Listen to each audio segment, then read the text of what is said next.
Почитувани, сакаме да информираме јавноста дека Социјалдемократскиот сојуз на Македонија, промоцијата на кандидатите за пратеници и изборната програма ќе ја направи на градскиот стадион во Скопје на 15 мај во недела. Се одлучиме на ваков чекор затоа што веќе нема сала, нема друг објект во Македонија кој може да собере толку незадоволни граѓани на едно место. Незадоволството од Груевски ВМРО ДПМН се шири и бројот на разочарани граѓани секојдневно се зголемува. Наша обврска како одговорна опозиција е да бидеме заедно со нив и заеднички да ги промениме нештата на подобро. Свесни сме дека никој од нас сам не може да успее во тоа.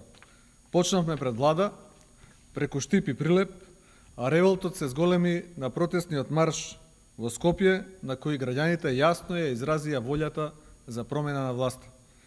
Предвремените избори се единствениот демократски инструмент за промена на недемократската власт. Затоа промоцијата на нашата кампања, нашите кандидати и изборна програма ќе ја направиме масовно пред илјадници граѓани, истомисленици кои веќе се подготвени да го променат овој режим. Денес упативме писмено барање до јавното предпријатие за стамбен и деловен простор за отстапување на стадионот на 15 мај недела. Очекуваме позитивен одговор, бидејќи на овој датум не се предвидени други активности и нема фудбалски натпревар. Ова наше барање за стадионот всушност е барање на граѓаните на Република Македонија. Ви благодарам и доколку имате прашања, повелете.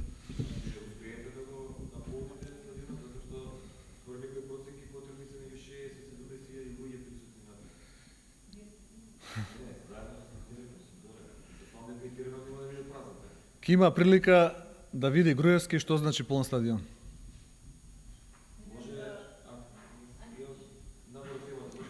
Да, повелете. Вчера президент Груевски даде една изјава, мисля че во Бюро, кој рече дека секој глас од дојаните даден за Љупчо Георгиевски, Љубомир Бошковски и Филип Петровски е всушност глас за Бранко Црвенковски. Со други зборови ги оквалификува како марионети на СДСМ. Може ли ваш коментар? Тоа се обични глупости. Како што дошло времето, Груевски секој во Македонија ќе го обвини дека е марионета на Бранко Црвенковски.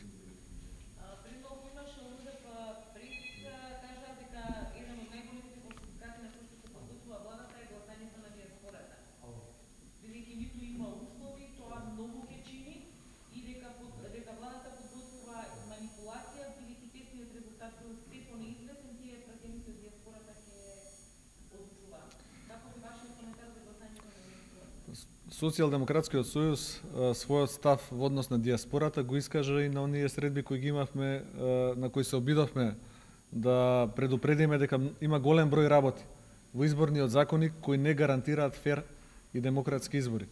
Едно од клучните беше прашањето за гласањето на нашите граѓани од дијаспората, што е наша желба како Социјалдемократски сојуз да се одржи, меѓутоа оваа влада покажа една крајна неспособност и неодговорност и не овозможи да граѓаните на дијаспората, нашите сограѓани кои живеат во дијаспората, со време им овозможиме услови да гласаат на фер и демократски избори таму.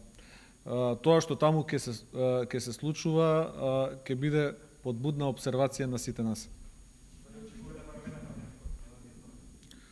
Значи, очекуваме генерално многу повеќе пратеници отколку што ќе освои ВМРО ДПМН, бидејќи пратениците и од Македонија и од дијаспората се дел од парламентарниот состав во Република Македонија.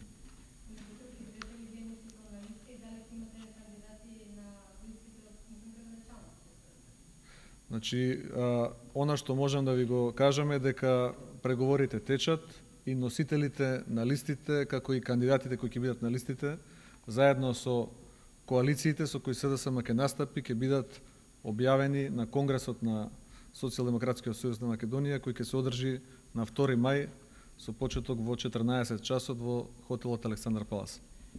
Може едно прашање при надвор? Ајде, повелете. Вчера да се воведе минимална плата од 160 евра, тоа ќе биде едно прво барање до новата влада, дали го вие формирате новата влада и да го прифатите? За нас е прифатливо да разговараме со синдикатот за дефинирање на концепт на минимална плата, која ќе биде достоинствено нешто за граѓаните во Република Македонија.